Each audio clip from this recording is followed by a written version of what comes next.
In this quick tutorial, I'm going to show you how to verify your identity in Google AdSense. First, log into your Google AdSense account. Next, navigate to the left-hand menu, click and expand the Payments option. Then you'll see two options, Payment Info and Verification Check. Click on Verification Check.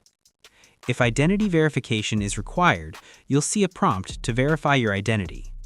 Mine shows me that I can verify once my earnings reach the threshold amount set to verification. As my earnings don't reach the threshold amount, I don't see the Verify Now button.